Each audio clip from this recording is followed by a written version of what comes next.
126편 순례자의 노래. 꿈인가 생시인가 했지. 붙잡혀 갔던 이들을 하나님께서 다시 시온으로 데려오셨을 때 우리 웃음을 터뜨렸네. 노래를 불렀네. 너무 좋아 믿을 수 없어 했지. 우리는 문 민족들의 화제거리였네. 저들의 하나님 참으로 놀랍군.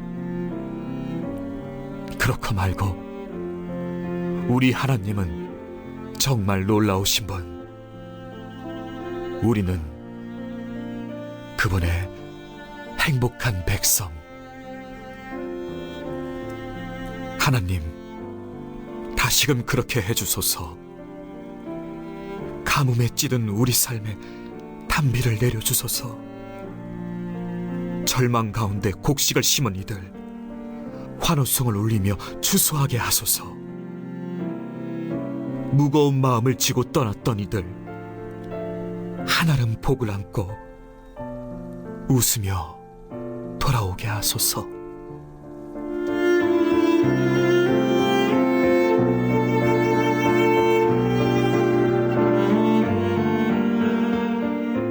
(1절로) (3절입니다) 시인과 그 공동체는 하나님이 이스라엘을 포로 생활에서 돌아오게 하신 사건을 회고합니다. 포로로 잡혀간 백성들은 바벨론 강가에서 울며 이방인들의 조롱 가운데 시온을 그리워했습니다. 그들은 하나님이 예레미야 선지자를 통해 약속하신 대로 이스라엘을 포로에서 돌이키시길 고대하며 기도했습니다. 예레미야 25장 11절, 다니엘 9장 2절, 시편 53편 6절, 102편 13절 참조하세요. 때가 되자 하나님은 이스라엘이 전혀 예상하지 못했던 방법, 페르시아 왕 고레스를 사용하여 이스라엘 백성을 유다 땅으로 돌려보내심으로써 그의 약속을 신실하게 지키셨습니다. 이 포로 귀환 사건으로 하나님은 다윗과 맺은 언약이나 이스라엘과 맺은 언약을 다 회복해 주신 셈입니다. 하나님은 이후 이스라엘로 하여금 성전을 재건할 수 있게 하셨고 예전처럼 시온에서 이스라엘 백성과 함께 거주하셨습니다. 이 시편에서 하나님이 포로 귀환을 통해 이스라엘을 지키셨고 열방의 세력으로부터 이스라엘의 삶의 터전인 땅, 기업을 돌려주셨고 이스라엘에게 웃음과 찬양을 주셨다는 내용은 바로 앞에 125편에서 시인이 선언하고 간구했던 내용과 밀접하게 연결되며 그 내용이 성취된 것을 증명하는 한 예가 됩니다. 하나님이 포로로 잡혀갔던 자들을 유다 땅으로 돌려보내셨을 때 그들은 너무 기쁘면서도 현실이 믿기지 않아 꿈을 꾸는 것만 같았다고 시인은 설명합니다. 그때 포로 귀환자들의 입에는 웃음이, 그들의 혀에는 찬양이 가득했습니다. 하나님의 약속이 이루어졌고 포로 귀환의 기쁨을 간구했던 기도가 응답되었습니다. 시편 53편 6절 보세요. 당시 귀환자들에게 말로 표현할 수 없는 감격과 기쁨이 있었음은 말할 나위 없습니다. 2절에 우리 혀에는 찬양에서 찬양으로 번역된 단어 린나는 기쁘거나 슬퍼 소리 지르는 것을 말합니다. 여기서는 환호를 의미하며 이스라엘 공동체 안에 기쁨의 외침과 노래가 울려 퍼졌음을 표현하는 것이 틀림없습니다. 한편으로는 기쁨이 벅차오르면 눈물이 나듯 웃음과 노랫소리 안에는 감격하여 통곡하며 울부짖는 소리도 들렸을 것입니다. 하나님이 이스라엘 포로를 회복시키신 사건은 이스라엘만이 아니라 열방에게까지 그 소식이 전파되었습니다. 열국의 백성들은 이 소식을 전해 듣고 여호와께서 그들 이스라엘을 위하여 큰 일을 행하셨다며 그들의 놀라움을 표하였습니다. 실제 이스라엘이나 다른 나라의 역사 가운데 이런 현상은 종종 일어났습니다. 하나님이 이집트에서 노예 생활하던 이스라엘을 홍해를 가르고 광야를 지나 가나안으로 인도하셨을 때 여러 기적을 목격했거나 듣게 된 열방 백성들은 이 소식에 간담이 녹았고 두려움에 휩싸였으며 어떤 이들은 이스라엘인들을 따라 가나안으로 가는 여정에 동참하기도 했습니다. 이와 같은 과거의 실제적인 예들은 현재와 장래, 종말에 이르기까지 세계 여러 민족이 하나님의 행하신 놀라운 일을 듣고 놀라 찬양할 뿐만 아니라 하나님께 나와 경배하게 될 것을 성도로 하여금 고대하게 만듭니다. 열방과 마찬가지로 이스라엘도 여호와께서 우리를 위하여 큰 일을 행하셨다고 증거하며 기쁨을 표현합니다.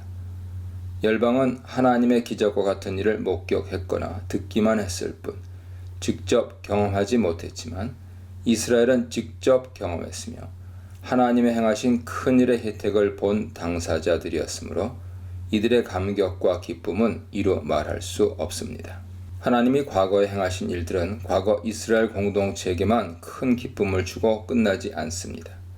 하나님이 베푸신 놀라운 일은 시간이 흐른 현재 그 일을 경험한 자들이나 경험하지 못한 새로운 무리에게도 기쁨을 주며 미래에도 하나님의 백성에게 큰 기쁨을 주게 될 것입니다.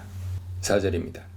하나님이 베푸신 큰 일을 회고하며 기뻐한 시인은 이스라엘의 완전한 회복과 축복을 하나님께 간청합니다.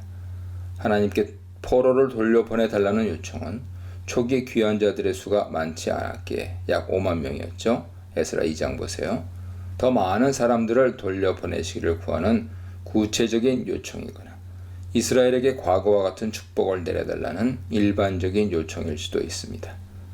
이스라엘 백성이 바벨론 포로 생활에서 돌아온 것은 너무 기쁜 일이었으나 본토에 다시 적응하고 현실의 삶을 꾸려나가는 일은 호락호락하지 않았습니다.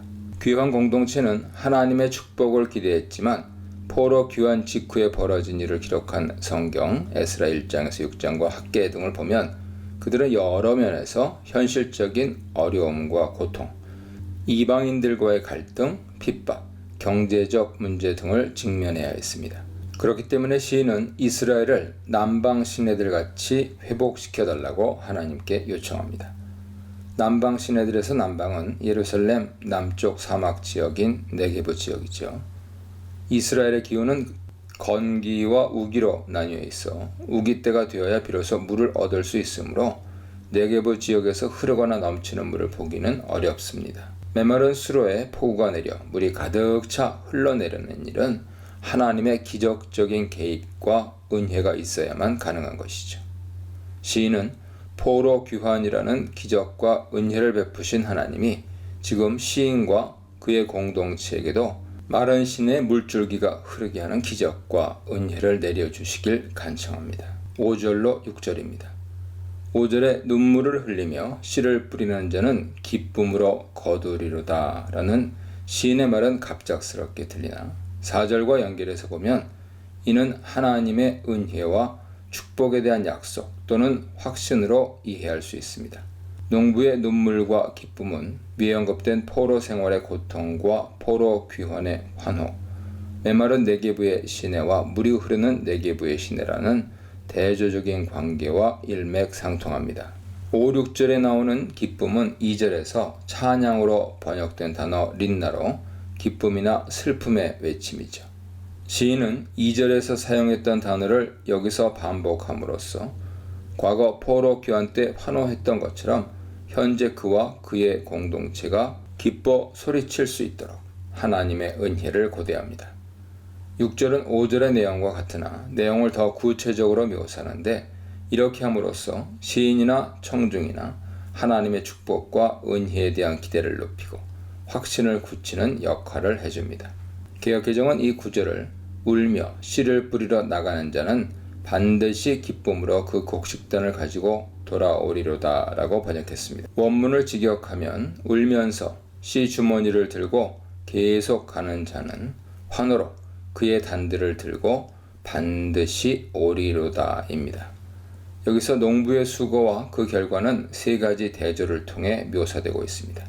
첫째, 농부의 울음소리와 기쁨의 외침이 대조됩니다.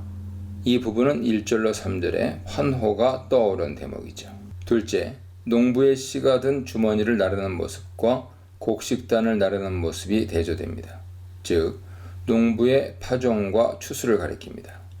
셋째, 농부의 계속해서 밭에 나가는 행동과 추수 후 돌아오는 행동이 대조됩니다. 특히 두 동사 가다와 오다는 문법상 동작의 반복이나 강조의 의미를 담고 있습니다. 즉, 가다는 그냥 걸어 다니는 행동이 아니라 왔다 갔다 부산하게 움직이는 행동 또는 끊임없이 씨를 뿌리러 나가는 행동을 뜻합니다. 오다는 추수 후 곡식 단들을 들고 확실히 돌아오는 모습을 강조하죠. 추수의 기쁨은 눈물의 파종, 희생 없이 이루어지기 어렵습니다. 하나님이 하신 일을 볼 줄 아는 신앙인, 주님의 일을 알아보고 찬양할 줄 아는 신앙인, 기쁨으로 기대하는 신앙인, 눈물로 씨를 뿌릴 줄 아는 신앙인에 대해 묵상해 보시기 바랍니다.